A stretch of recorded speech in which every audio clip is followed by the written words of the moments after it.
યુગોથી આપણા બધા જ માટે સ્કિન એટલે કે ત્વચા ખૂબ જ મહત્ત્વની હોય છે. એમાં પણ સમય જતાં જતાં એમાં પણ મોડર્નાઇઝેશન આવવા માંડ્યા અને કલર કે પછી આપણે અલગ અલગ રીતે સ્કિન કેર કરતા થયા. તો સાથે સાથે જેમ જેમ યુગ ચેન્જ થતો થયો તેમ સ્કિનના અલગ અલગ પ્રકારના પ્રોબ્લેમ્સ એટલે કે ચામડીના રોગો એ પણ વધતા થયા અને તેના સ્વરૂપ પણ બદલાતા થયા. તો આજે આપણે ચાય પે ચર્ચામાં આપણી સાથે જોડાયેલા છે સુરેશભાઈ જોશીપુરા, કે જે ખાસ કરીને વર્ષોથી ચર્મરોગ પ્રત્યે એમને પોતાનું કાર્ય કર્યું છે. ફક્ત ચામડીના રોગો માટે જ નહીં, પરંતુ તેમણે ઘણા બધા સામાજિક કાર્યો પણ કર્યા છે અને તેમણે પોતાની જિંદગી છે એ આના માટે આપી છે. ખાસ કરીને યુવાનોને જે ગુપ્ત રોગો હોય તેના માટે પણ ખૂબ અલગ અલગ શિબિરો દ્વારા તેમને માર્ગદર્શન આપ્યું છે, જેમના માટે તેમને અલગ અલગ પ્રમાણપત્ર અને એવોર્ડથી પુરસ્કૃત પણ કરાયા છે. તો આજે આપણી સાથે ડૉક્ટર સુરેશ જોશીપુરા જોડાયા છે, તો હું એમનું સ્વાગત કરું છું. સર, ખાસ કરીને હું તમારી પાસેથી પહેલાં તો એ જાણવા માગીશ કે સમયની સાથે સાથે પહેલાં આપણે સ્કિનને ખાલી સ્કિનની જેમ જોતા હતા, પણ આજે એમાં કલર, બ્યુટી કેર ઘણું બધું ચેન્જ થયું છે. શું કહેશો એની માટે? પહેલાંના જમાનામાં એવું કહેવાતું, જ્યારે અમે લોકો ભણતા અને જ્યારે મેં સ્કિનનું લીધું ત્યારે લોકો એમ જ કહેતા કે આમાં જવાય નહીં, ચામડીના રોગો કોઈ દી મટે નહીં અને દર્દીને લાંબુ ચાલે જ રાખે. પરંતુ હવે એવું નથી. ચામડીના રોગો માટે ઘણો બધો ફેરફાર આવી ગયો છે. આજે જુઓ તો ચર્મરોગ નિષ્ણાતોની સંખ્યા ખૂબ જ લોકો ઇન્ટરેસ્ટ લેવા માંડ્યા છે અને સંખ્યા પણ વધી ગઈ છે. એનું કારણ મેઇનલી કોસ્મેટોલોજી છે. સુંદરતા એક અગત્યનો અંગ છે. Not only skin but hair also. વાળની સુંદરતા પણ બહુ જ અગત્યની છે. એટલે ચામડીના નિષ્ણાત જે એમડી ડર્મેટોલોજી હોય કે ડીવીડી હોય, તો આ લોકો વાળની પણ સારવાર કરે છે, નખની પણ સારવાર કરે છે અને ત્વચામાં કદાચ ખીલ હોય, કાળા ડાઘ હોય, કાળા કુંડાળા હોય, એ બધાની પણ સારવાર કરે છે અને એના માટે પણ અદ્યતન સારવાર આજે ઉપલબ્ધ છે. લેઝર છે કે કેમિકલ પિલિંગ છે, આ બધું આજે નવા નવા ઉપકરણો આજે રોજ નવા નવા શોધાય છે અને ભારત દેશમાં પણ એ બધી પ્રકારની સારવાર ઉપલબ્ધ છે. રાજકોટમાં પણ ઉપલબ્ધ છે. ખાસ કરીને મેં તમારા એક લેખમાં વાંચ્યું છે કે સ્કિનની સારામાં સારી અને એક કોઈ ઉપાય હોય તો કે નાહી લેવું, એ તમારા મતે જેવું તમે તમારા પુસ્તકમાં આજે કહેવાય ને કે લોકોને હવે ખાલી એટલું પૂરતું નથી, સ્કિન માટે અલગ અલગ ટ્યુબ્સ એપ્લાય કરતા હોય, પછી ઘણા બધા એવા કોસ્મેટિક્સ આવી ગયા છે. તો એના માટે આપણને સ્કિન પર કેટલી એના અસરો થઈ શકે છે? એટલે મારું એક જ સૂચન લોકોને છે કે ખાસ કરીને ચર્મરોગ, ચામડીના રોગોમાં અત્યારે દાદરનું પ્રમાણ, જેને ફંગલ ઇન્ફેક્શન કહેવાય છે, આ ફંગલ ઇન્ફેક્શનમાં ચામડીના રોગોની અંદર રાઉન્ડ ચક્કરડા થાય છે. ખાસ કરીને સાંધાના ભાગમાં, ગુપ્ત ભાગમાં ચક્કરડા થતા હોય છે. તો દર્દીને એમ થાય કે આમાં શું કરવાનું, કશું જ નહીં. એટલે બજારો ટ્યુબનો લઈ આવે મેડિકલ સ્ટોરમાંથી સીધી. પણ આપને હું ચેતવું છું કે એ ટ્યુબમાં સ્ટીરોઇડ પણ હોય છે, જે ચામડીને ખરાબ કરી નાખે છે. એટલે પહેલાં નિદાન કરવું જોઈએ ચામડીના રોગનું, ને પછી યોગ્ય સારવાર એન્ટી ફંગલ ક્રીમ લગાડવા જોઈએ, તો જ એ મટે. એ ઉપરાંત અલગ અલગ પ્રકારની આના માટે કાળજી હોય છે, જેમ કે કપડાં, ટુવાલ બધું અલગ રાખવાનું, બહુ ફિટ કપડાં નહીં પહેરવાના. આ બધી વસ્તુ બહુ અગત્યની હોય છે. એટલે એ રીતે જોઈએ તો, અને બજારો કોસ્મેટિક્સ પણ કેટલી જાતના નીકળ્યા છે અને જાદુઈ રીતે તમને ગોરા બનાવી દે કે એ રીતની એમાં જાહેરાતો કરવામાં આવે છે. તો એને માટે પણ નિદાન કરો. કે દાખલા તરીકે આંખ નીચે કાળા સર્કલ છે, તો ખાલી ટ્યુબ લગાવવાથી ન મટે. એને માટે તમારે એનું કારણ જાણવું પડે કે માનસિક તણાવ છે, વિટામિનની ખામી છે, આ બધા કારણો એને શોધવા પડે. એટલે સ્કિન સ્પેશિયાલિસ્ટ ડૉક્ટર જ આ બધા માટે યોગ્ય સારવાર કરી શકે. હમણાં તમે જેમ વાત કરી કે કોઈ પણ ટ્યુબ લગાડી દઈએ અને એનાથી એ રોગ નથી મટી જતા, પણ સમયની સાથે સાથે સ્કિન કેરમાં અને એના રોગોમાં પણ ફેરફાર થયા છે. તો શું કહેશો, કઈ પ્રકારના રોગોમાં પહેલાં કરતાં અત્યારે વધારો થયો છે કે કઈ પ્રકારના ફેરફાર આવ્યા છે? અત્યારે ખાસ કરીને અનેક પ્રકારની દવાઓ નવી નવી નીકળી છે અને ઓન કાઉન્ટર ડ્રગ્સ. આજે અમેરિકા જેવા દેશમાં તો ઓન કાઉન્ટર ડ્રગ તમને પ્રિસ્ક્રિપ્શન વગર દવા જ ન મળે. પણ અહીં તો આપણા દેશમાં હજી એવા કડક કાયદાની અમલ નથી થતો અને એને હિસાબે કેટલીક વખત દર્દી જૂના પ્રિસ્ક્રિપ્શન ઉપર દવા લઈ આવે અને એની ખૂબ જ આડઅસર થાય. દર્દીને શરીરમાં ખંજવાળ માંડે, હોડલા થાય, આ બધી આડઅસરો થાય. એટલે ખાસ કરીને ઓન કાઉન્ટર ડ્રગ્સ એ લેવી ડેન્જરસ છે, એટલા માટે ખાસ ધ્યાન રાખવું. કેટલાક વાર ઓવરડોઝ પણ દેવામાં આવે છે, એની હિસાબે પણ આ પ્રકારના રોગ થતા હોય છે. વાળની વાત કરીએ તો વાળ ઉપર પણ કેટલી પ્રકારના તેલ નીકળ્યા છે નવા નવા, પણ ખાસ એનું નિદાન કરાવવું જોઈએ. કેટલાક લોકોને માનસિક તણાવથી સફેદ વાળ થઈ જાય છે, કેટલાક લોકોને વાળમાં ખરે તાલ પડવા માંડે, વહેલી 30-40 ઉંમરની થાય ત્યાં તો તાલ પડવા માંડે. એનું મુખ્ય કારણ માનસિક તણાવ છે. યોગ્ય ખોરાક લેતા નથી, બહારના ફાસ્ટ ફૂડ ખૂબ જ વધારે પ્રમાણમાં લેવાય એટલે વિટામિન ઓછા મળે શરીરમાં અને એ રીતે એને ડેફિશિયન્સી થાય અને કેલ્શિયમ ડેફિશિયન્સી થાય, આયર્ન ડેફિશિયન્સી થાય અને વિટામિન B12 ડેફિશિયન્સી થાય. આ બધી ડેફિશિયન્સીને હિસાબે ઘણા પ્રકારના ચામડીના, વાળના અને નખના રોગ જોવા મળે છે. સુરેશભાઈ, તમે જેમ હમણાં વાત કરી કે આપણે બહારના જેટલા પણ ફૂડ લઈએ છીએ એમાં ખાસ કરીને આપણને ડેફિશિયન્સી થાય છે, તો આપણે જ્યારે સ્કિન કેરની વાત કરતા હોય તેમાં સૌથી પહેલાં આપણે જે સફેદ દાગ હોય એની વાત કરીએ તો લોકોની માનસિકતા એવી હોય કે આ પેઢી દર પેઢી આવે છે કે વારસાગત હોય છે, તો એના વિશે શું કહેશો તમે? આ બહુ જ અગત્યનો પ્રશ્ન પૂછો આપે બેન. મારી પાસે કેટલાય એવા દર્દી આવે છે જે બહેનો ને તરત જ નાનો એવો સફેદ ડાઘ હોય તો પણ ના પાડી દે વેવિશાળની. તો મારે એને ખાસ કહેવાનું છે કે હસબન્ડ, મારા એવા પણ પેશન્ટ છે કે હસબન્ડ એન્ડ વાઈફ બંનેને સફેદ ડાઘ હોય છતાં ફક્ત 15-20% કેસમાં જ વારસાગત હોય છે, બાકીના કેસમાં વારસાગત નથી. એટલે ગભરાવાની કોઈ જરૂર નથી.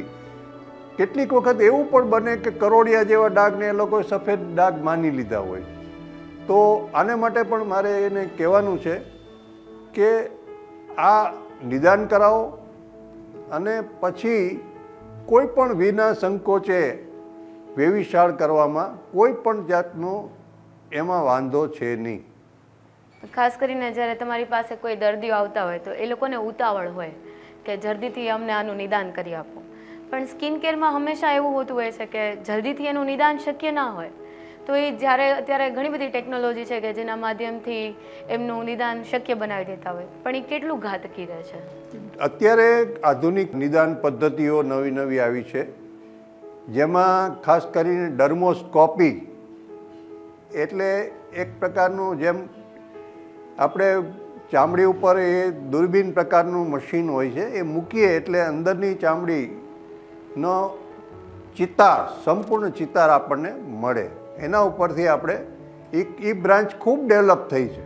ડર્મોસ્કોપી ખૂબ અત્યારે ડેવલપમેન્ટમાં છે અને જુદા જુદા ચામડીના રોગો તરત આપણે ડાયગ્નોસિસ કરી શકીએ છીએ. અત્યારે જેમ ડર્મોસ્કોપીની વાત કરી એની સાથે સાથે અત્યારના યુગમાં એવું પણ છે કે પહેલાં કોઈ પણના મતલબ એક મહિલાના લગ્ન થવાના છે તો એ મેકઅપ માટે કે એમ બ્યુટી સલૂનમાં જાય.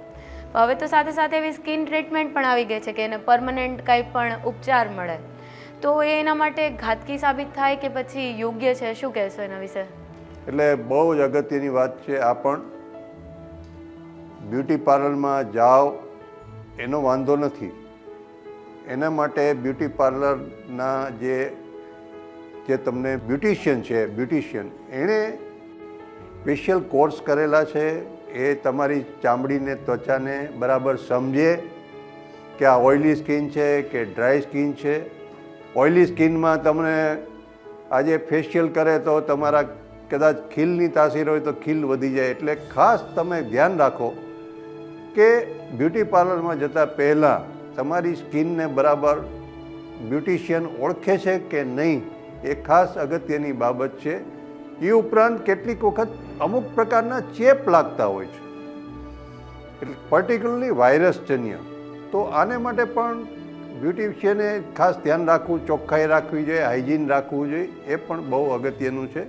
અને ત્રીજી વસ્તુ, કેટલીક વખત મેકઅપ જે કરતા હોય છે, શાઇનર હોય કે બીજા પ્રકારના મેકઅપ હોય, એ બધાની એલર્જી કેટલીક વખત તાસીર હોય છે. તો એને માટે તમારે 10-15 દિવસ અગાઉ બ્યુટિશિયન પાસે જઈ અને બધા ટેસ્ટ કરાવી લેવા જોઈએ, એલર્જી ટેસ્ટ.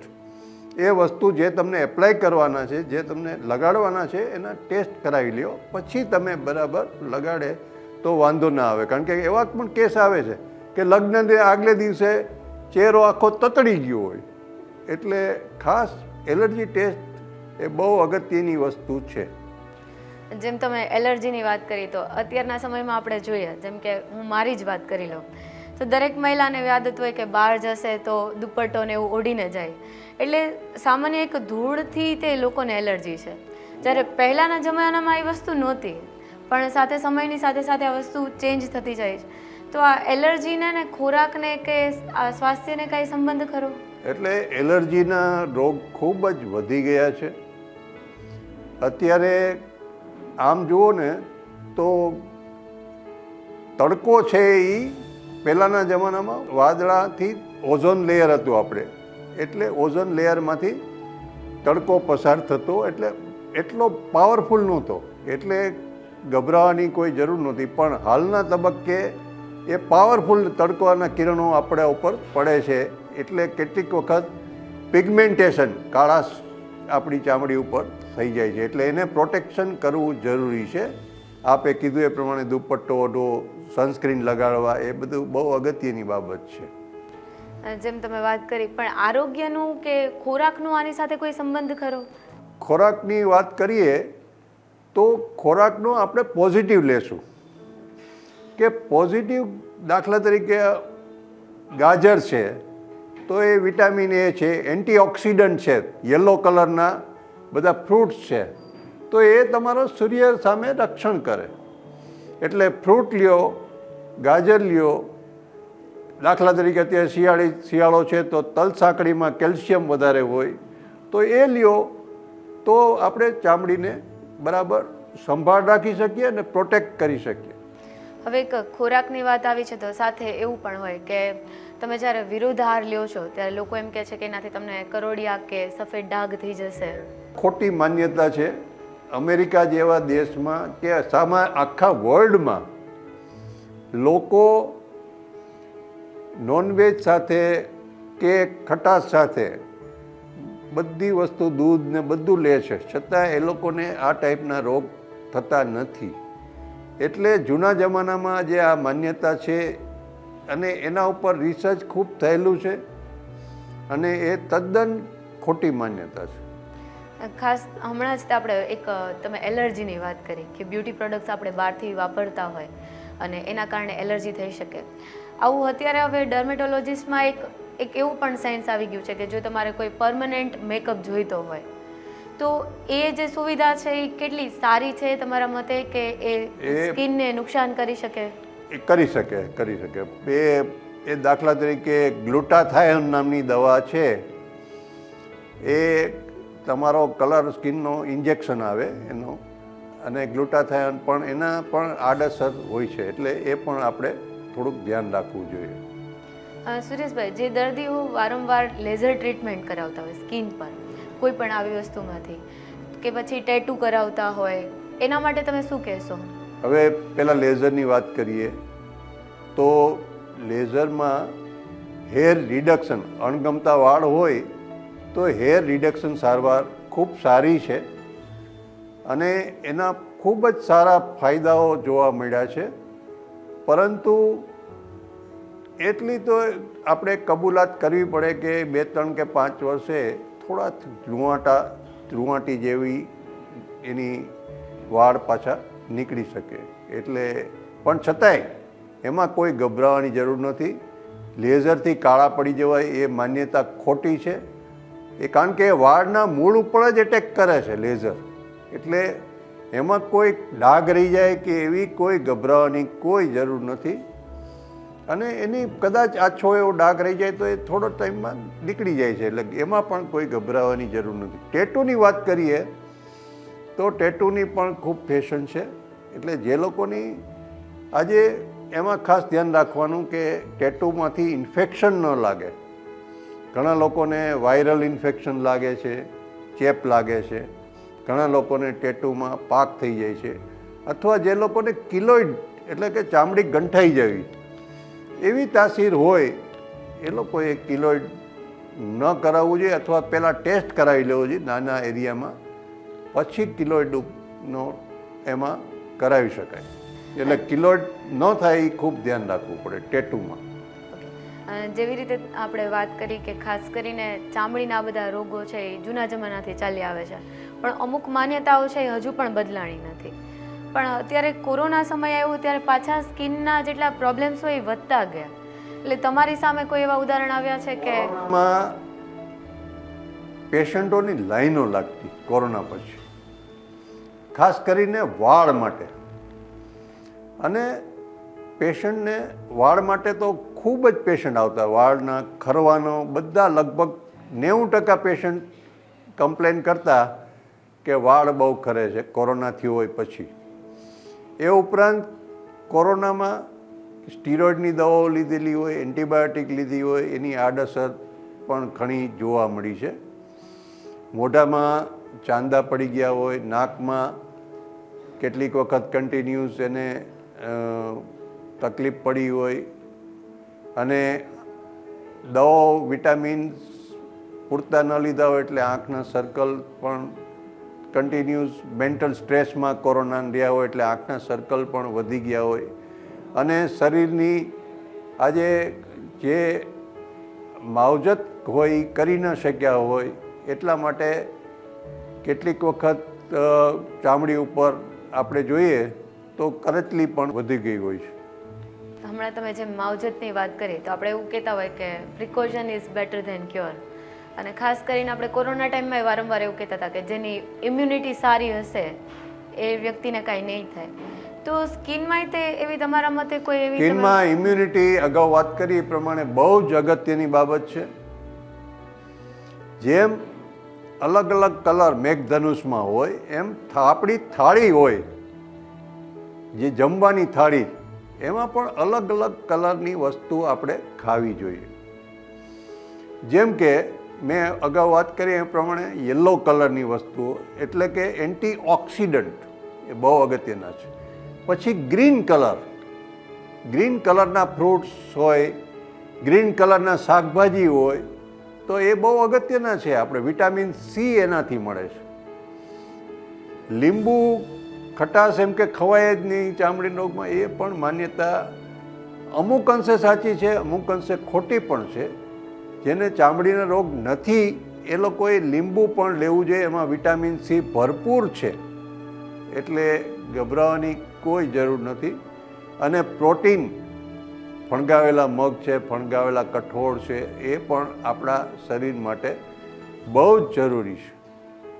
જેમ સુરેશભાઈ તમે અલગ અલગ સેમિનાર કરતા હો, શિબિર કરતા હો કે જેનાથી લોકોને અને ખાસ કરીને યુવાન લોકોને આ બધી વસ્તુઓ વિશે માર્ગદર્શન મળે, તો ક્યાંક ને ક્યાંક તમે ગુપ્ત રોગ છે જેમાં કે આપણે એડ્સની એની વાત કરીએ કે લોકો એ બહાર નથી પાડતા અને ક્યાંક ને ક્યાંક એનાથી ડરતા હોય છે, તો શું કહેશો એના વિશે કે એ કઈ રીતે તમારી દ્રષ્ટિએ એને બહાર જાગૃતતા ફેલાવવી જોઈએ? ગુપ્ત રોગ અને એડ્સ એને માટે તાત્કાલિક કંઈ પણ તકલીફ હોય ગુપ્તાંગમાં તો તાત્કાલિક ડૉક્ટર પાસે જવું જોઈએ અને એના માટે જે જરૂરી ટેસ્ટ હોય એ કરાવવા પડે. ગભરાઈ જવાની કોઈ જરૂર નથી. આજે બધા પ્રકારના ગુપ્ત રોગ કે એડ્સ બધાની સારવાર ઉપલબ્ધ છે, એટલે ચિંતા કરવાની કાંઈ પણ કારણ નથી. છતાં પણ ડૉક્ટર સમજાવે એ પ્રમાણે પ્રિકોશન લેવા જરૂરી છે. ખાસ આપણે ચામડીના રોગમાં ખરજવું, દાદર છે, એ સામાન્ય રીતે કોઈ પણ વ્યક્તિને આઈડિયા નથી આવતો કે આ મને છે, તો એના લક્ષણો એ કઈ રીતે જાણી શકે કે જેનાથી એને પ્રાથમિક સારવાર પહેલાં જ મળી જાય? દાદર છે એ અત્યારે ખૂબ જ ફેલાયેલો રોગ છે અને એના જે ફંગલ ઇન્ફેક્શન કહેવામાં આવે છે, એ ફંગસ છે એ અત્યારે દિવસે દિવસે એનું રેઝિસ્ટન્ટ થઈ જાય છે, એટલે દવાને ગણ નથી કરતી. એનું કારણ એ છે કે દવાઓ બરાબર વ્યવસ્થિત ડોઝમાં ન લેવામાં આવે, ઓન કાઉન્ટર ડ્રગ લેવામાં આવે, મેડિકલ સ્ટોરમાંથી ડાયરેક્ટ ટ્યુબો લેવામાં આવે, મેડિકલ સ્ટોરમાંથી પ્રિસ્ક્રિપ્શન વગર દવાઓ લેવામાં આવે. આ બધા કારણોની હિસાબે આજે ફંગલ ઇન્ફેક્શન ખૂબ જ વધી ગયા છે. એટલા માટે ખાસ એના માટે કાળજી લેવી જોઈએ અને ડૉક્ટર સારવાર આપે એ પ્રમાણે જ વ્યવસ્થિત કોર્સ કરવો જોઈએ. અને બીજા જે આપે કીધું એ પ્રમાણે જે રોગ છે એનામાં પણ ખાસ ધ્યાન રાખવું જોઈએ. ડૉક્ટર કહે એ પ્રમાણે જ સારવાર લેવી જોઈએ. ખાસ એના લક્ષણો આપણે કઈ રીતે જાણી શકતા હોઈએ? દાદર છે એને માટે ગોળ રિંગ વોર્મ કહેવામાં આવે છે, એટલે ખૂબ જ ખંજવાળ આવે અને ખંજવાળ બાદ એમાં ગોળ પ્રકારના ચક્કરડા જોવા મળે છે. ખાસ કરીને પરસેવો જે ભાગમાં વધારે વળતો હોય ત્યાં આ પ્રકારના ચક્કરડા જોવા મળે છે. આપણે જે ખરજવાની વાત કરી, ખરજવું એટલે અંગ્રેજીમાં એક્ઝિમા કહેવામાં આવે છે. What is the meaning of eczema? એક્ઝિમાનો ઇટાલિક વર્ડ છે. એક્ઝિમા એટલે શરીરમાંથી જે એક્ઝિટ થવું, એટલે શરીરમાંથી જે કચરો આવવો એ બહાર નીકળે અને માણસને ખંજવાળ આવે અમુક પ્રકારની, એને એક્ઝિમા કહેવામાં આવે. એક્ઝિમા બે પ્રકારના હોય છે. શરૂઆતમાં બાળ ખરજવું પણ થતું જોવા મળે છે બાળકોમાં, અને કેટલીક વખત માતામાંથી આવેલું પણ હોય છે, કેટલીક વખત આનુવંશિક પણ હોય છે, અને બીજો એક પ્રકાર છે કોન્ટેક્ટ ડર્મેટાઇટિસ. અને આ કોન્ટેક્ટ ડર્મેટાઇટિસની અંદર સાબુ હોય, કેમિકલથી આજે આપણે વાસણ બધા સાફ કરતા હોય છે બહેનો, આ બધાની એલર્જી થાય એટલા માટે એને કોન્ટેક્ટ ડર્મેટાઇટિસ કહેવાય અથવા કોન્ટેક્ટ એક્ઝિમા કહેવામાં આવે છે. પણ મારી ખાસ સલાહ છે આપને કે ખરજવું કારણ શું છે એ જાણો અને પછી સારવાર કરો તો ઘણું ઉપયોગી થાય. સર, તમે હમણાં જે રીતે વાત કરી કે સાબુ, ડિટર્જન્ટ છે એનાથી આ બધી વસ્તુઓ વધારે ફેલાય છે, તો સાથે સાથે પહેલાંના જમાનામાં આપણે પરફ્યુમ અને અત્તરનો ઉપયોગ કરતા, જેની જગ્યા હવે ડિયોડ્રન્ટે લઈ લીધી છે. એટલે ક્યાંક ને ક્યાંક પરસેવો આ શરીરમાંથી રોકતો હોય છે. અને એની સાથે સાથે આપણે બીજા પણ ઘણા બધા એવા વસ્તુઓ યુઝ કરતા હોય છે, જેમ કે ક્લોથ્સની વાત કરીએ તો જેની અંદર આપણે કૃત્રિમ ફેબ્રિકનો યુઝ થતો હોય, તો એના કારણે સ્કિનને કેવો પ્રકારનું નુકસાન થતું હોય? ચોક્કસ આપે જે કીધું એ 100% વાત સાચી છે. ફેબ્રિક્સમાં ખાસ કરીને ધ્યાન રાખવું જોઈએ અને બને ત્યાં સુધી પોલિસ્ટરના જે કપડાં હોય છે એ ઉનાળામાં બહુ નુકસાન કરે છે અને એના માટે પણ પરસેવો ન વળે એ ખાસ ધ્યાન રાખવું જોઈએ. બહુ ચપોચપ કપડાં નહીં પહેરવાના. હું તમારી પાસે ત્યાં જ આવીશ કે આપણે જ્યારે પણ જૂના જમાનાની વાત કરીએ તો ચામડીના કોઈ આટલા બધા રોગ નહોતા કે આટલી બધી એલર્જી નહોતી, પણ સાથે અત્યારે એમાં વધારો થતો જાય છે. પણ સાથે નવી ટેકનોલોજી પણ આવી છે, તો લોકો ઘણીવાર એનાથી સજાગ નથી હોતા. તો તમને શું લાગે છે કે અત્યારે કઈ કઈ પ્રકારના અલગ અલગ સવલતો છે એ લોકોને આના માટે મળતી હોય છે? આપની વાત 100% સાચી છે. પહેલાંના જમાનામાં સ્કિન ડિસીઝ ઓછા હતા એમ કહેવા કરતાંય અવેરનેસ નહોતી લોકોમાં કે ખીલ છે એની કે એ તો થાય, તમે અમુક ઉંમર થશે એટલે મટી જશે એમ લોકોને કહેતા મા બાપ. પછી કાળા કુંડાળા હોય છતાં પણ એ લોકોને એમ કહેતા કે ભાઈ આ તો કાંઈ નોર્મલ છે. એટલે અવેરનેસ લોકોમાં વધી, એના હિસાબે સ્કિન ડિસીઝ થોડા વધારે આપણને જોવા મળ્યા.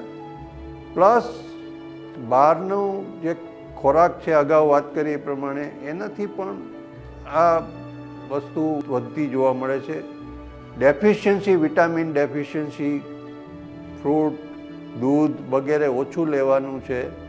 એના પ્રમાણે પણ આજે સ્કિન ડિસીઝ વધતા જાય છે. માનસિક તણાવ બહુ અગત્યની બાબત છે. આજે લોકો સતત એક જ ફિલ્ડમાં સતત ટેન્શનમાં રહેતા હોય છે અને એને હિસાબે પણ ઘણા ચામડીના રોગો થતા જોવા મળે છે. તમારા મતે અત્યારે કોઈ એવી જાગૃતતા કે લોકોને સુધી પહોંચી શકે કે આ પ્રકારની ટેકનોલોજી પણ છે કે જેનાથી તમે સ્કિન કેર આસાનીથી કરાવી શકો છો? હા, ચામડીના રોગમાં ઘણી ખરી નવી દવાઓ નીકળી છે. દાખલા તરીકે સોરિયાસિસ છે, તો સોરિયાસિસ માટે આજે આધુનિક દવાઓ બાયોલોજિકલ્સ છે એ નીકળેલી છે. ફોટોથેરાપી પણ આજે એના માટે ખૂબ જ ફાયદારૂપ છે. સફેદ ડાઘ છે દાખલા તરીકે, તો એના માટે પણ જેક ઇનિબિટર નામની દવાઓ આજે ભારત દેશમાં ને રાજકોટમાં પણ અવેલેબલ છે. એટલે ગભરાવાની કોઈ જરૂર નથી.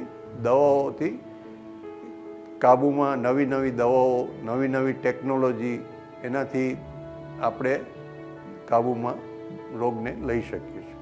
સર, ખાસ કરીને આપણે મોડર્ન ટેકનોલોજીની તો વાત કરી, પણ છેલ્લે તમે લોકોને એક એવું પણ સજાગ કરો કે આપણે કહેતા હોય છે ને કે આપણા રસોડામાં જ તે મોટા ભાગની દવાઓ છે, તો સ્કિન માટે એ લોકો કેવા ઘરગથ્થુ ઉપાય કરી શકે કે જે ક્યાંય નુકસાન ન કરે, પ્લસ સારી રીતે એ લોકો એમને એપ્લાય પણ કરી શકે? બહુ અગત્યની બાબત છે. આપણા જે રસોડામાં દરેક વસ્તુ જે છે, આપણે જે ઉપયોગ કરીએ છીએ, દાખલા તરીકે આપણે શાકભાજીમાં જે મસાલા નાખીએ છીએ એમાં એક્સેસિવ મસાલા નહીં પણ મોડરેટ જો નાખવામાં આવે તો આપણી થોડી ઇમ્યુનિટી ઉપર ખરેખર સારી અસર થાય છે. તો જે રીતે આપણે વાત કરી કે પહેલાંનો જમાનો હોય કે આજનો, ત્વચાની મહત્વતા ખૂબ જ છે, પણ સાથે સાથે રોગોમાં પણ એટલો વધારો થતો જાય છે. એમાં પણ ખાસ કરીને કોરોનાનો જે સમય હતો એમાં આપણે દરેક વ્યક્તિએ આ સમસ્યા જોઈ છે, પણ એના સમાધાન ક્યાંક ને ક્યાંક આપણા ઘરમાં પણ છે. સાથે સાથે મોડર્ન ટેકનોલોજીનો પણ ઉપયોગ કરીને એનાથી આપણે નિદાન કરી શકીએ છીએ. તો જ્યારે પણ આપણને કોઈ પણ સ્કિનમાં નાનામાં નાની પ્રોબ્લેમ જણાય તો ખાસ કરીને ડૉક્ટરનો સંપર્ક કરવો એ ખૂબ જ આવશ્યક છે. એની સાથે સાથે આપણે એડ્સ વિશે પણ વાત કરી, એટલે એવું નથી કે છુપાવવાની જરૂર છે, પણ બને ત્યાં સુધી આપણે ડૉક્ટરનો કન્સલ્ટ કરીએ અને બને ત્યાં સુધી તેનાથી સજાગ રહીએ. તો આજે આપણે ખાસ સુરેશભાઈ સાથે વાત કરી સ્કિન કેર માટે કે કેવી રીતે એના નિદાન થઈ શકે અને આપણે આગળ તેમાં કેવી તકેદારીઓ રાખવી જોઈએ. નમસ્કાર.